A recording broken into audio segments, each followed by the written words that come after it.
I'm Megan from the Vigilante Vibes podcast, and I'm here with Lauren from Hops Geek News Podcast. Both of us are seen every Wednesday on nerdinitiative.com reviewing comics and occasionally interviewing some of the amazing creators behind those comics, like we're doing today. So we have a great interview today with more creators from the wonderful world of Ghost Machine from Image Comics. Here at Nerd Initiative, we have previously had the privilege to talk with Jeff Johns, Jason Fabok, Gary Frank, and Brian Hitch about some of the other Ghost Machine stories. And now today we welcome Peter J. Tomasi, the writer on the Rocketfellers and Hornsby and Halo, as well as Peter Snejbjerg, who is doing art for Hornsby and Halo, and Francis Manapul, who is doing the story and art for the Rocketfellers. So Rocketfellers issue 1 is officially out. It came out November 20th. It is fantastic. And Hornsby and Halo issue 1 will be out next week on November 27th. So welcome, guys. Thank you for coming. Oh, thanks for having us. Yeah, our pleasure. So, starting with Rockefellers, we have a family that had to escape their time, which is 2500, and come to the year 2024. Peter T. and Francis, can you tell us how this idea came about? Francis, why don't you rock and roll? Yeah, sure. Well, so essentially, how it came about was through phone calls, right? I had just come back from LA, and Jeff had shown me the lay of the land for Ghost Machine, and the first person who I have not worked with before was Peter. And we had just reconnected the year prior, so we've been chatting a lot. And essentially, as soon as I got home, I'm like, Peter, there's this idea of doing a story about a family, which I haven't really done before, and I couldn't think of a more perfect partner to go at it with than Peter. And I think we were just on the phone for like, I don't know, like 3 hours or so. Yeah. And by the end of that phone call, we had the spine of what the story was about, and then off to the races we went. I think a lot of it really came from the mutual experience that we both have as parents, and it was something that was culminating to telling a story about a family. I think we've, at least me personally, I've skirted around the idea through, the Barry Allen family a little bit in Trinity with Clark's family. So it felt like it was due time, and it felt like the right kind of story to tell within this company. So. And it's been a fantastic story. And you can see the elements of family in it. Like it's very relatable in that regard. Yeah, we took great pains to just imbue it with real, we wanted those characters to feel really, just give them some three-dimensionality, some real, just some pop, and just not be cardboard cutouts and worry too much about the action plot being, center. We wanted, the way I usually write is usually, character first and then B, story, in a weird way. So I kind of let and what happens is the characters, as Francis and I worked on the story, all just sort of the characters take over and do that artsy fartsy thing where they start talking to you and grabbing the reins of the story and taking you in directions you hadn't even thought about. Well, I mean, like, what's that saying, right? Like, what is it? We make plans, God laughs, and in this situation, we made a plot, and the characters laughed, and they told us what they were going to do, right?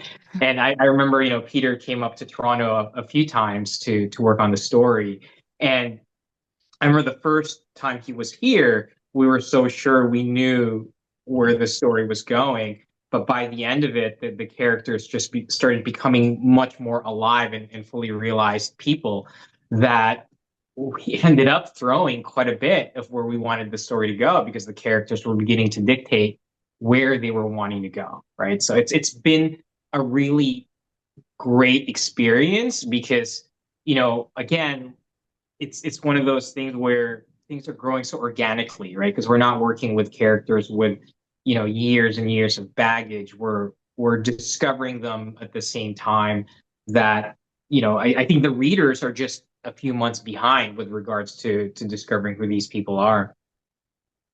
I love that. So does that make the story easier to then map out as the characters have taken a life of their own? Does it kind of just write it itself at that point? There is a sense of it. Yeah, I mean there is it still gets really hard, but Oh, I'm Yeah. sure. times you want to really shake things up and give things that people haven't seen before, to a degree, because I tell a lot of people, they're always like, well, that story is the same as every story has been done before. There's no new stories. It's all about perspective. It's all about angle.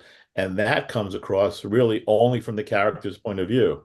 So the characters sort of like you just now, they drive the story, and then they took us to different directions. We're like, oh wow, you know what? Roland or Rachel or the kids, they wouldn't do that, or they would do this, and suddenly we were off on another road. And it's great. It's great when that happens, because you almost have to just shut your own idiot head off and let them and let them roll with it and take you where they're going to take them. Hmm. Well, something I noticed about Rocketfellers was the pacing was just perfect given how much excitement the comic started out with. Was there a particular rhythm or structure you wanted to follow? Hmm. I think the one thing you think about these days is, you do have to hook people, right away. It's a crowded landscape. It's an expensive landscape. So, to have somebody like Francis, on board for the art and the color also is pretty spectacular. So, it's important that, we have a good hook in the opening. And back in the day when I was an editor at DC, some of the things the older editors would impart would say, always start on action, always start on action. You want to grab at, blah, blah. So sometimes I believe in that, and sometimes I don't. But this story definitely felt like we needed to just, set the strangeness of them, or at least get establish their world in a very quick, broad stroke, and then build on that, and put them in jeopardy immediately, and watching through their little character bits through that opening sequence, um, reveal kind of who and what they are, and then build on that, because we knew we had to deal with two time frames in that first issue, two eras, so to speak. So we needed to make sure we established them as a family from the future, and of course establish them now as a family here in our present day. So so that structure was really just those two things we knew we had to establish, and establish in a meaningful way, and also, show them in that fish out of water aspect. Mm-hmm. Yeah, I think we also had a rare opportunity when Peter was in studio to be able to map out the entire issue, right?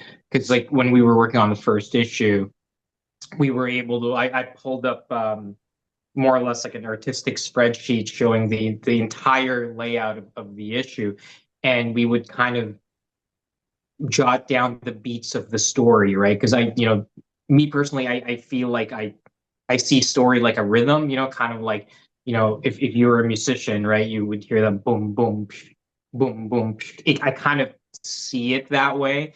And a lot of the things that Peter and I wanted to express is also the contrast, right? To go from the 25th century to our current time, we needed to show that, right? So we needed to spend just enough time in the future to get the lay of the land before we get back to, or at least towards the present, right? So it's all about contrast, right? I think whenever, as they say, you don't want to linger onto a scene too long. You want to leave a little bit early and arrive late, right? And I think a lot of the things that we were um, reflecting in the stories is that method, right? It's that constant contrast that's happening, so that way the readers don't feel like something is a little too long. It's like a party guest where you're like, come on, dude, it's time to get home. It's time to do the dishes, right? So you want to keep the pace going at a brisk, rhythm, and especially for a first issue, right? You want to have the readers get a good idea of the scope of the story, but at the same time, a good balance of character development, so that way the readers can at least begin the relationship with the characters, right? It's like the first day we're kind of just in the getting to know part, so everyone's kind of putting their best foot forward.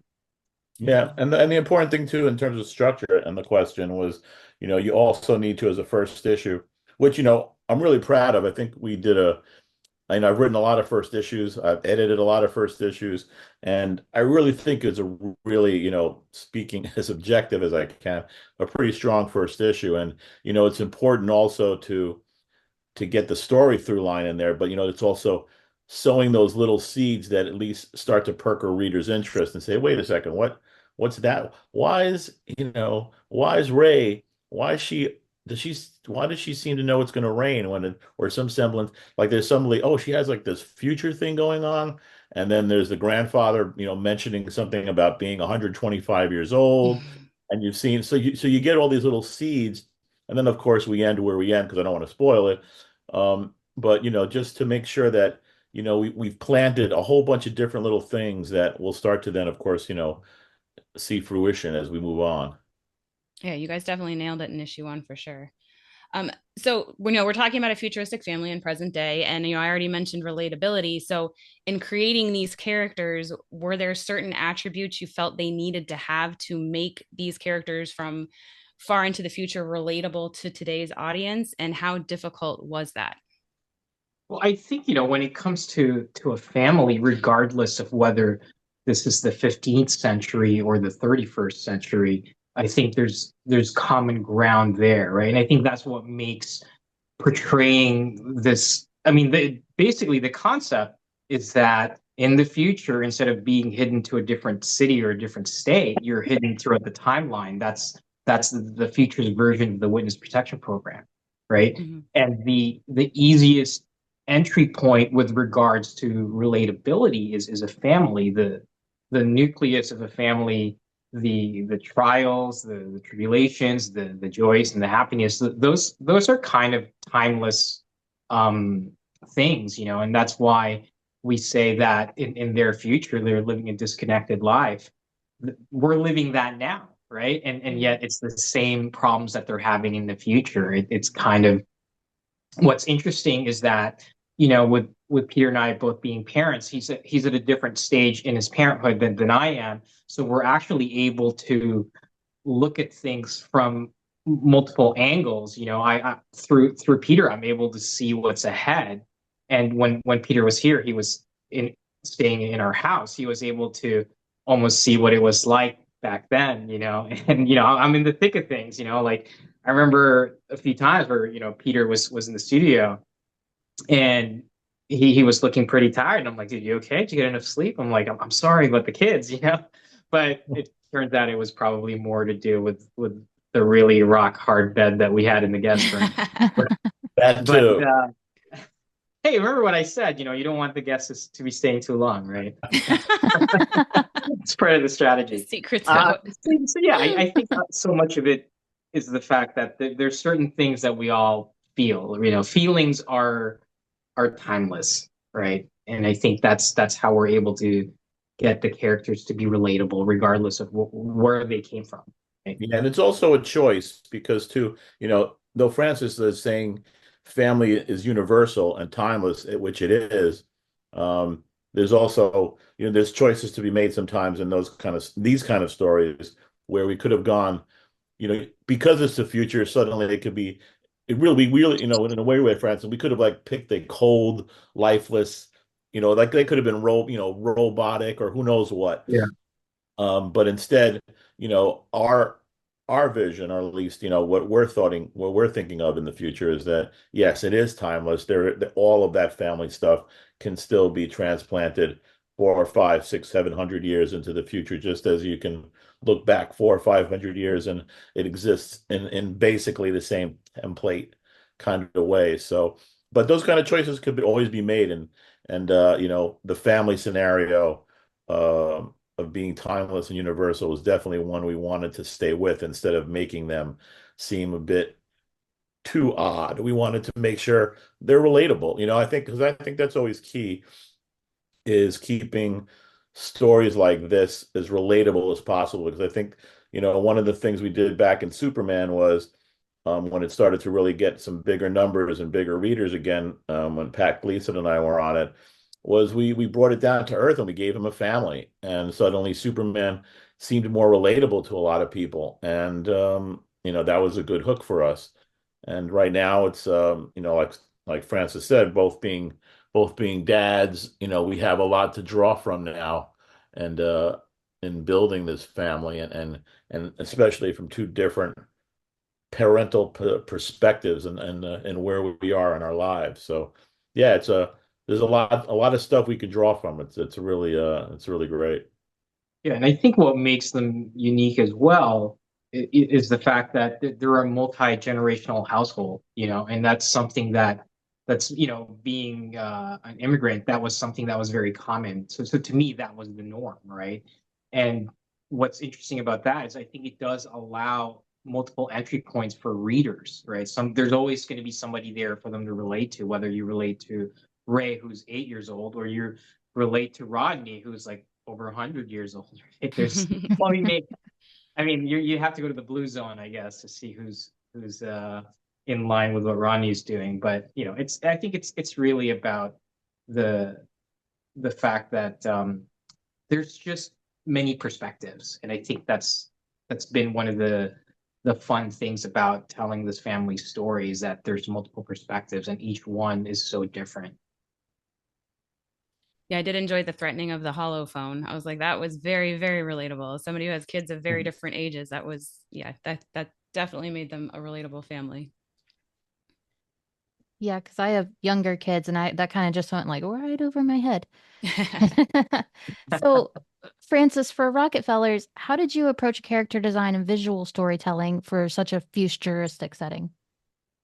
Well, as Peter now knows, I don't do pre-designs.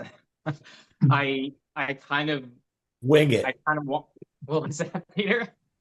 I said you kind of wing it. That's right. That's right. The fancy answer to that is that I like to discover the look of the characters through the story. Like for me, having written and illustrated the books I've worked on for like the last decade, I found that when I design something separate from the story, sometimes once once you're working them in panel to panel, it doesn't quite work, right? So there was a lot of erasing of pages because I need them to live in the space, right? To discover whether it's the right look for it, because it's easy and fun to do a turnaround because you're not really telling a story, and it's kind of fun and you kind of get lost in the design. But then once you start putting it in play and putting it in motion, suddenly it doesn't quite work, right? So that was one of the things that I was really that's why the first issue took a long time, because it was a time of discovery for us visually, right? And then with regards to the visual storytelling of it, working with Peter again, since we work very closely together, we call each other every single day. Aside from being here in the studio, we have a good sense of.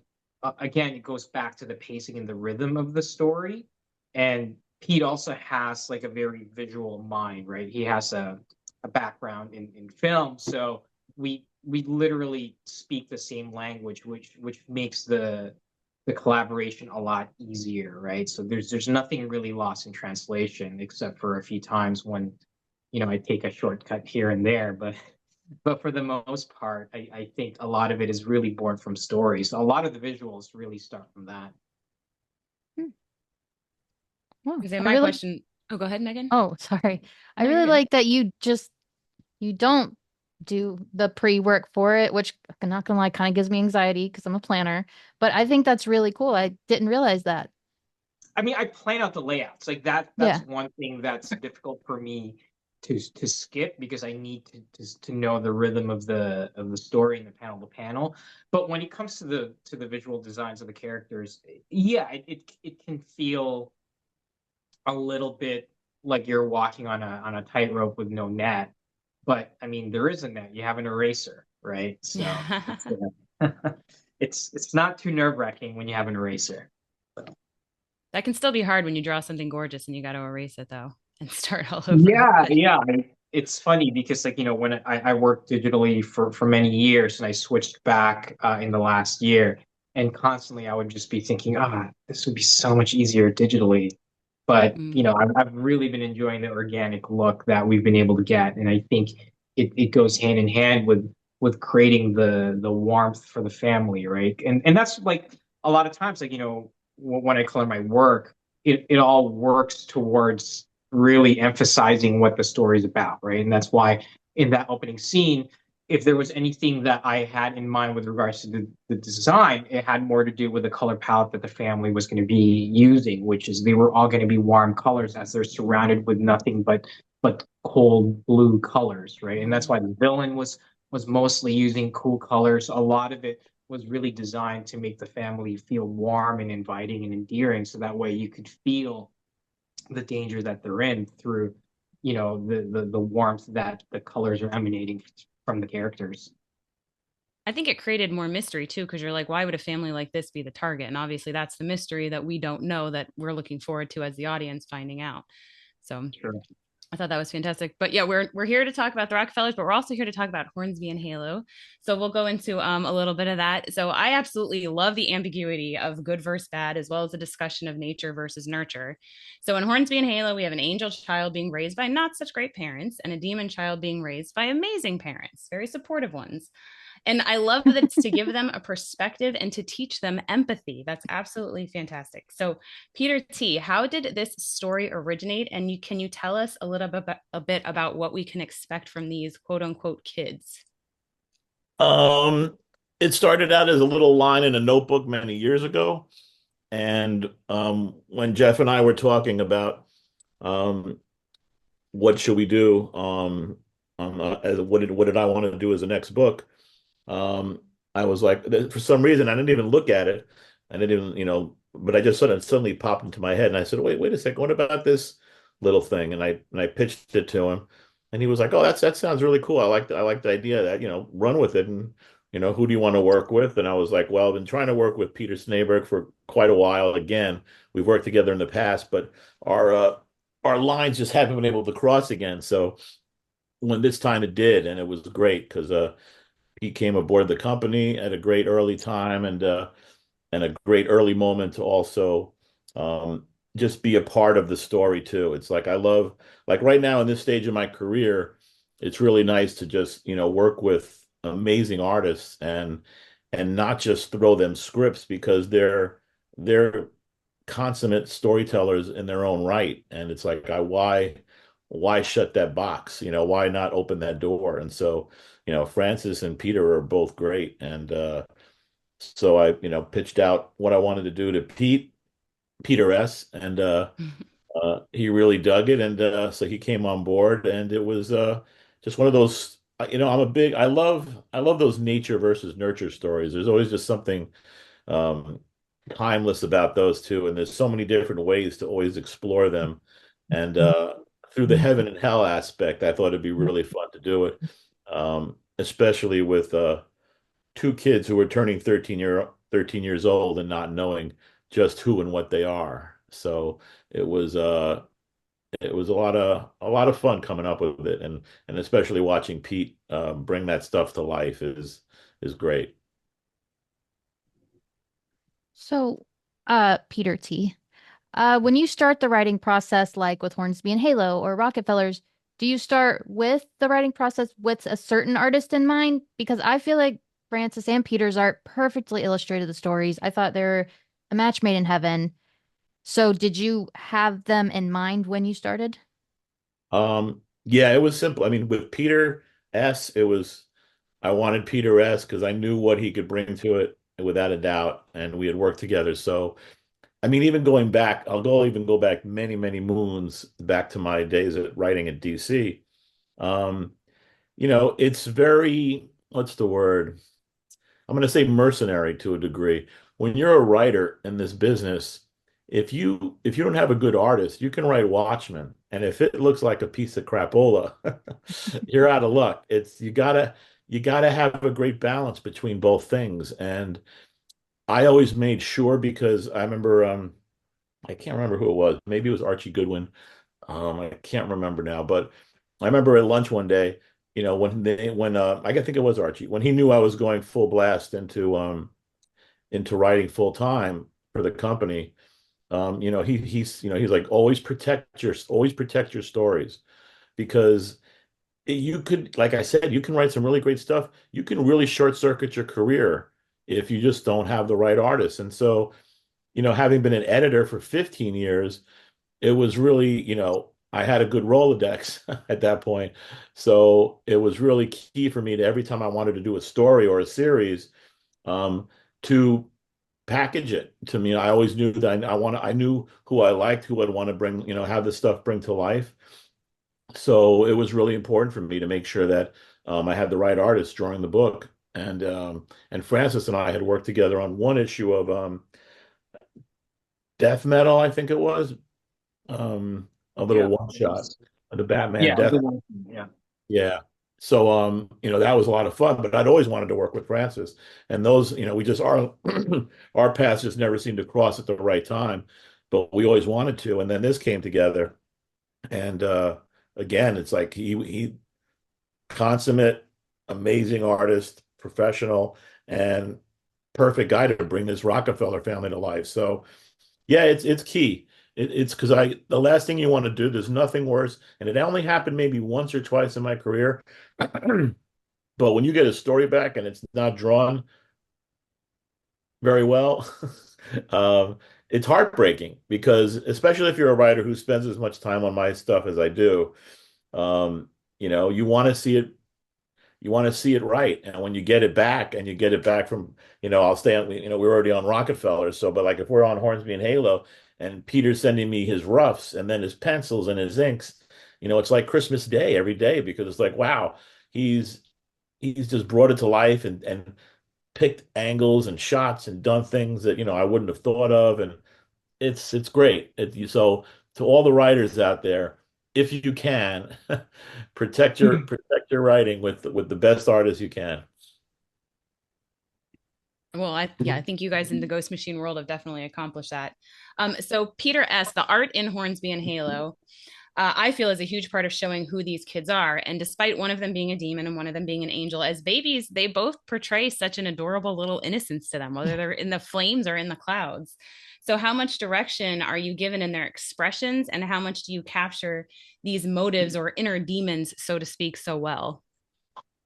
Well, I get a script from Pete, like always. But we always have some sessions where we sit down and talk about the intentions and things like that, and then I just, do my best. And actually, I do spend a disproportionate part of the time just working on the faces. It's a really big deal. It's a really big part of it to just get the personalities across the correct way, and I hope it works. I have. I think at this point, me and Pete have a pretty good idea of what the kids are like. So it's all, they're like, in my head, they are there, they're alive. I just need to get them down on the page correctly in order to facilitate that. So it's not like Pete's not giving me super detailed directions because we know who they are. We just need to, let them run through the action and do what they do and have the reactions they have, and I hope it flows organically and you can follow them and you can feel what they feel, and maybe there'll be a few surprises along the way. We don't want to make it entirely too easy for people, but it feels very organic now. Mm-hmm. No, absolutely. Also, we have issue 1 coming out now, but at this point I'm working on issue 4. I'm just wrapping it up now, so it's like we're a bit further ahead in the process than you see here. No, that's exciting. Well, and as I'm just a reader, I'm not a creator in this regard. And so when you can truly tell what a character is feeling on their face, that always just impresses me in a comic book. And it really just adds so much depth to these stories. So I love it. Yeah, no, Pete's great at that. And Francis is too. That's one of the things that when, back to the other question was, because my stuff, I write a very humanistic story. I like humanistic stories with real characters. And, if I can't have an artist who can get across simple emotion or emotive and be great at making them act and bring them to life in that proper way, it short circuits the whole story. So, there are some artists who can't do that. There are really artists they have a very cookie cutter face and it looks like everybody else in the story.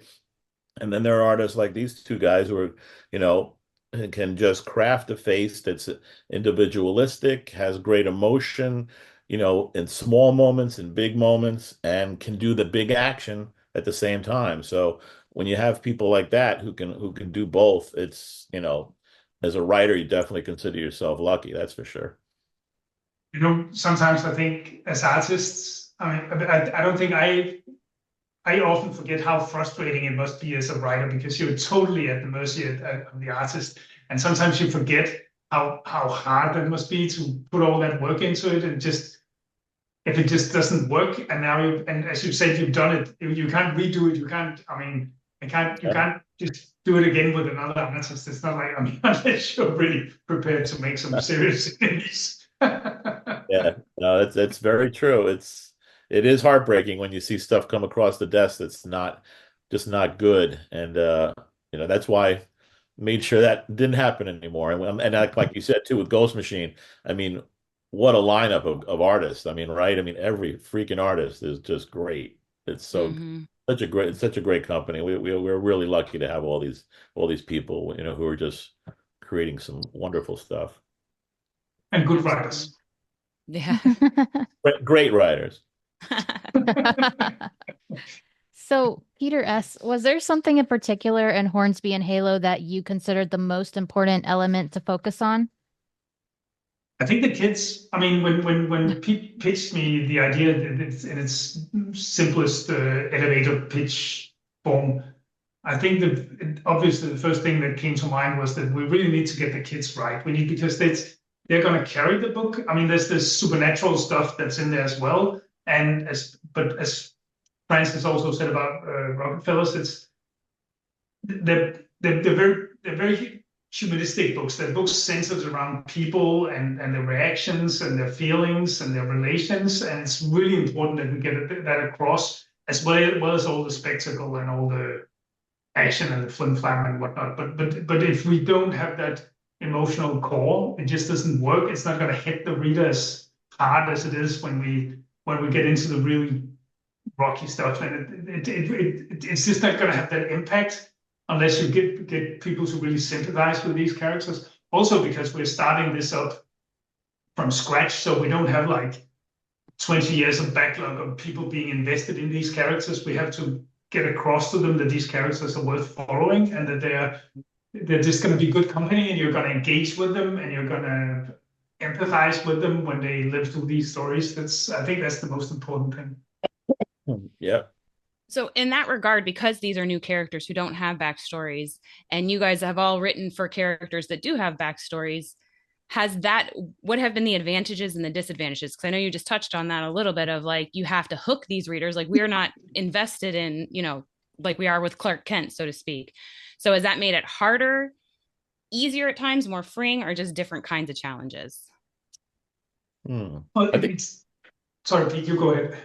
Oh, no, I was just going to say, I think really simply, it's freeing. I think it's fun to have a Bruce Wayne, of course, and a Clark Kent and Lois Lane and all those characters. But there's something really cool about just strapping on a parachute and jumping off a cliff with new characters that just, there's a lot of joy to it, so it's really great. Yeah, I think the main difference is that, as Peter T said, it is freeing, but it does also present a different challenge, right? When you're writing a character with a deep embedded backstory, it's a lot easier to subvert the reader's expectations, because you can use the reader's knowledge to your advantage, right? So if they think you're going to go one way, it's only surprising because you know the characters very well, right? So with creating new characters, there's no history to subvert. Everything is really happening in real time, right? And there's a sense of discovery. So a lot of the things that we can do is it actually gives us a different kind of opportunity, where perhaps even if you don't relate to this character, we're trying to build a greater understanding with the readers for why the characters would do certain things. That's something that we build up, right? Like, as a Batman reader, why Bruce Wayne is doing what he's doing. It's not a surprise, right? Mm-hmm. So with that, in that regards, you kind of have a head start, right? But it can also be a baggage, right? But with this, we're able to let the characters breathe, right? They can be, at this moment, they're much more malleable with regards to portraying a new kind of character, because at the current moment, no reader's going to say this is out of character, right?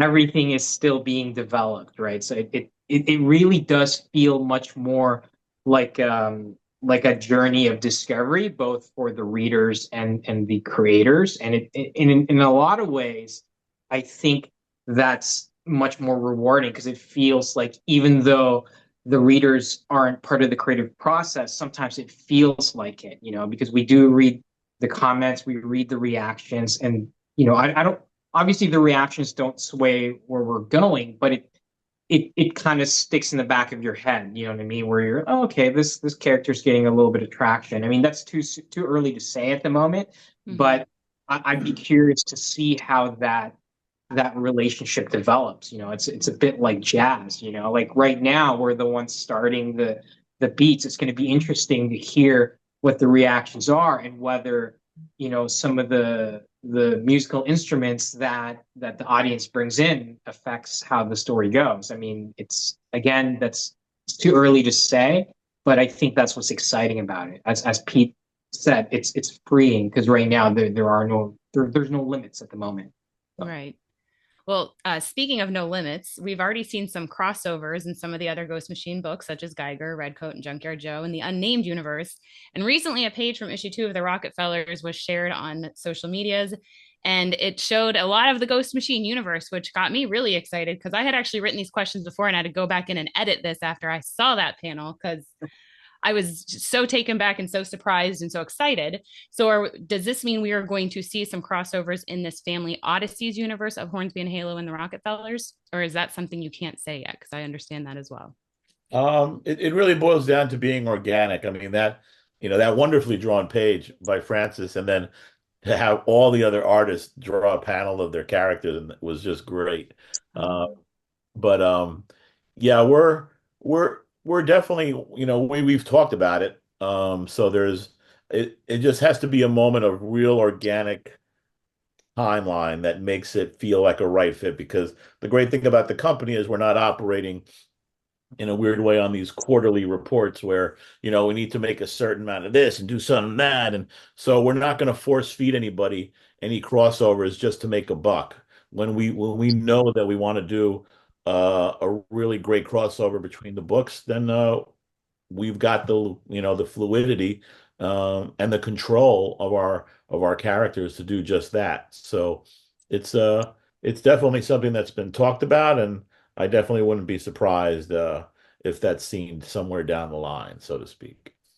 Yeah, I mean, I think the spread, it's more of a statement of fluidity and freedom that we have within the company, right?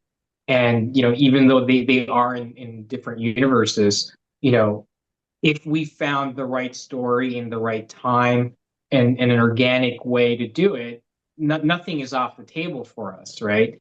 And it's, again, it doesn't mean that there's a crossover today, but it shows that there's cracks on the wall, and walls can be broken. And I think it's more of I guess a show of possibilities, right? And I think that's important. When you're launching a new book, a new universe, a new comic book company, it's important to, in the same way that we make a lot of we ensure that aside from the books that we're working on, we really have a strong identity of who we are as a company, right? And a lot of it begins to be reflected through the work, right? Because ultimately the work is really what will make the statement. And I think a double page spread like that, because I remember when Peter and I were working on it, Peter was like, okay, yeah, and then each panel we're gonna get all the guys to do it. And I'm like, they're not gonna do it. Everyone's too busy. I'm like, so I was already mentally preparing that I would be drawing each of those panels. I'm like, oh, do I try to draw like those guys? Oh my goodness, it felt like if you're a Lord of the Rings fan, it felt like you were there in Helm's Deep, and suddenly all these horses come across the horizon, and then all the rest of the team comes galloping down, and I'm like, yes, I'm 2 pages ahead because they did all the panels. So that was a great moment. So that was really fun. You guys are going to need to sell that in a like at the cons as just a graphic you can buy because it's just so absolutely amazing. Yeah, that's true. That's a good idea. That would make a cool poster. Yeah. So in regards to these stories, because obviously you have different comic book fans nowadays, ones who are content, do all the crossovers, I love it, and other people that are like, I just want to read this one book. So are you going to maintain all these stories as standalones, even as, you know, which some crossovers have already happened? So are they always going to be like Geiger's completely enjoyed by itself, Hornsby and Hollow's completely enjoyed by itself? Will that stay? Yes, absolutely. Yeah, yeah. We want people. I mean, especially for new readers or anybody getting back into comics or starting to read comics. I think it's important for retailers also to be able to give their books and especially when they get collected later on down the line, to say, here's a cool arc, a complete story. Here's so just if the titles continually leave you off in crossover cliffhangers. That's a little too crazy at this point. We've all done that. All of us, have 20 and 30 years in the business, so we've all done that stuff, and we wanna only do it again if it's something big like that would be organic and really a cool ass story. So it's one of those things that we're really proud of to be able to control our own destinies, I guess is the best way to put it. Yeah, I think go ahead. I was just saying, going back to what Francis said about, right now these are Hornsby and Halo and Rocketfellers they just started. Basically, Hornsby and Halo hasn't even officially started yet. We're not coming out until next week. So right now we also need to establish a baseline for these books. We need to establish the characters, and we need to get readers invested, and we also need to find our way with them and set up these separate, if not universes, then at least these separate stories, so that we need some baggage before we can start subverting them and mixing them with other stuff and things like that. That's really important that we do that before we start playing weird games with them all. Right. Yeah, no, I love that you guys keep using 1,000%, Peter. I was as you were talking, Peter. Yes, I was just thinking the exact same thing. Right? Is that so much of our focus right now is building the identity of each book, and at a juncture where a crossover can happen, it needs to be in a place where the readers and the audience knows exactly the identity of each book, because then that can become subvertive once we get to those crossovers, right? Because crossovers don't mean anything unless you feel exactly how Richie would react when he sees Geiger or something like that. Right? It doesn't mean anything. Yeah. And until you know these characters through and through, the crossovers really just don't make sense, right? So it's really about forming the strong identity of each book, right? It's kind of like, these characters, they can't go off to college or go into adulthood until they get a better basic understanding of who they are, and that's what these books need to do first before such a thing can happen. So I love that you all keep using organic, because I feel like those are the best stories, are the ones that you don't shove, you don't push. Yeah. No, absolutely. And also because we're not, we are, as teams, the me and PT and Francis, we are these books. We are the writer-artist teams on these books. So it's not like we're just going to hear for one season and then we're going to go off and do something else and leave the next season to some other. We're establishing the thing where we're guaranteeing the continuation and the continuity of the art, the storytelling, so that we're going to establish all that stuff that other books have been building up with many different creators and stuff. We are the ones who are going to define that, and so hopefully we can do that in a couple of years from now. With these books, you'll feel so at home in them that we can start doing all that funny stuff, because then we will have the building blocks to play with and all that stuff. But we're going to have we need a little time before we get to that point. Yeah, absolutely. we all have like very long-term plans for the story, right? And having having worked at DC, I remember when Peter and I were in the Bat Office, he was writing Batman and Robin, and I was writing Detective Comics. And, I remember even though they were fun, it was frustrating to get roped into crossovers that would happen, right? Then they would present a new challenge, right? And, with what we're doing, because we have such long-term plans, any crossover would only work if it's something that weaves into the story naturally, right? I think that is the key point here, is that, again, that double page spread is meant to just show the possibilities of what we can do together as a company. But at the same time, really our focus is kind of on our individual stories and the individual journeys of each of these books, right? So. Right.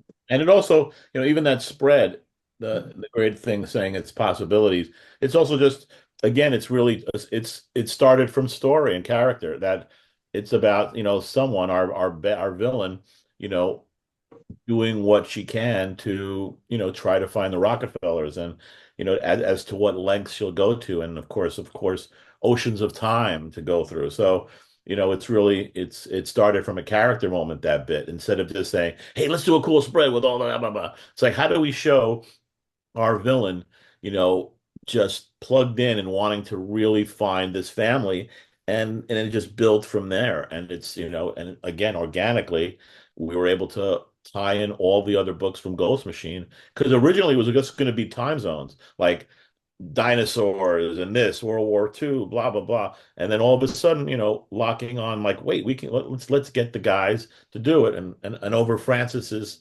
screaming and yelling that they won't do it, they won't do it. Yeah, Dinosaurs. I want to do dinosaurs. well, just because I know that, like, if it felt a little bit like everyone's running a marathon, and somebody is walking across a street, and then you kind of have to weave. And I knew that I was going to be that grandma walking across the street, trying to get everybody to stop for a moment, right, and weave around me, right. And but no, it was, as Peter said, I think, there is something so important to our villain that she needs to find them, and I think that as Peter said, we wanted to show that there were no stone that was going to go unturned in her search for them, right? Because there's something that they have is really pivotal to her, and again, it's coming from a very emotional direction, and it just so happens that we can expand the I guess the range of her search. So, as we wrap up, we have one last question. How do you both, artist and writer, collaborate to ensure that the story and the art align perfectly? Just really talking, actually. It's really about communication. Okay. A lot of a lot of hours on the phone, or even a couple of visits, like Francis said, up to Toronto. I'd like to go to Denmark, but that's a little too far for me. But it's really, communication is the key. It's because, the one thing that, I think it's been said on all the covers of Ghost Machine, all of these, it's really about, it says credits storytellers, or, creators. There's no designation to a degree. So it's really trying to make sure that, we're all in it together, and we're all, we want to each produce the best book possible. So, if I've got an idea, or Peter S has an idea, or when Francis and I are talking and we're batting stuff around, it's just there's no bad ideas. It's right now, it's like, let's keep communication open, and let's throw out as many cool stuff as we can, and see what works for the characters and the story. So yeah, communication is the key.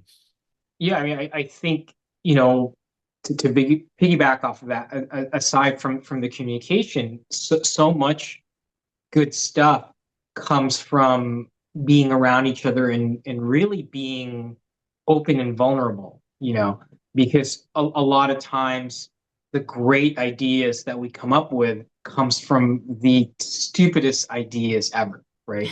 And when you're you're collaborating, especially let's say you're collaborating with somebody you're unfamiliar with, there's a hesitation, right? There's a hesitation to say something stupid, right? And because you don't want to embarrass yourself and look completely unprepared for the job, right?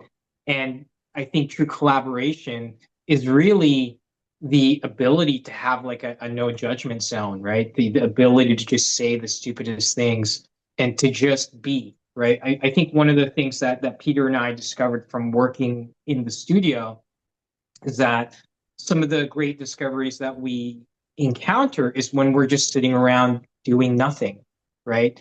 And most of the time when we talk on the phone, it's very in and out. You know, it could be an hour, but it's still in and out. And I remember, I think just as recently as last week, and I said, hey, Peter, I realized I think we come up with good ideas just by being around because you know, right now we're kind of in the thick of things, so it's a little bit harder to be physically in the same place. I said, let's just leave the phone on, right? So I think there was silence for like 20, 30 minutes, right? And then it's like, hey, I'm a stupid idea. We always preface it by saying it's a stupid idea because even though it's a no judgment zone, you still feel kind of We always have to do that. Like a warning. Well, you know, everybody has a strong sense of humility, I guess.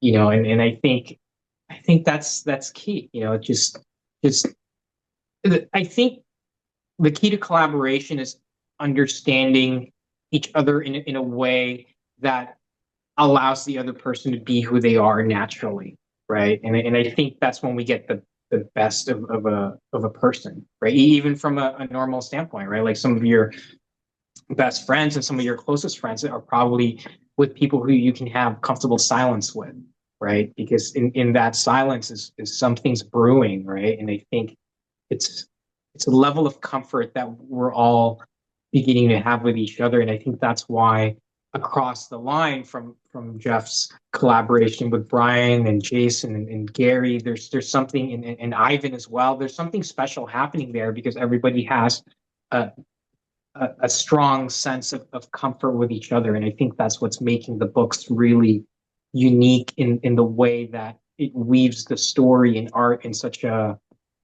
seamless way, you know, that you can't really see where the stitches are. It's all just feels like one solid unit. Absolutely. And it comes across as that. Yeah, I agree. So before we remind people where to follow and when these amazing books are coming out, is there anything else you all want to share with our audience? Yeah, I mean, I mean, you guys have read it, and I just, you know, I want to make sure that, you know, the retailers and the readers out there and people listening to you guys just really, you know, understand that, you know, Family Odysseys is a line of branding of our Ghost Machine company with just about stories of families. And it's not a juvenile book. It's not aimed towards 2-year-olds or 4-year-olds. It's an all ages book. So 8 years old to 80, you can enjoy it because it's got something for everybody. And yeah, that's just something I want to make sure that people understand. So they're really great books for anybody.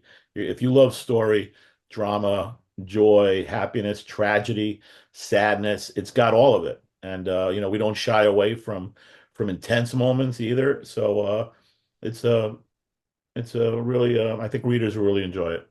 Yeah, it's all ages in the truest sense of the word, right? I think if you're a retailer, the lineup of books that we have in the Family Odyssey is something that we feel that you can grab and give to a new reader, whether they're, you know, 8 or 80, right? And that's kind of what we're striving for is a book that is an entryway to our company, perhaps an entryway into the medium, and it's really about creating stories that is timeless and inclusionary of everybody across the board, right?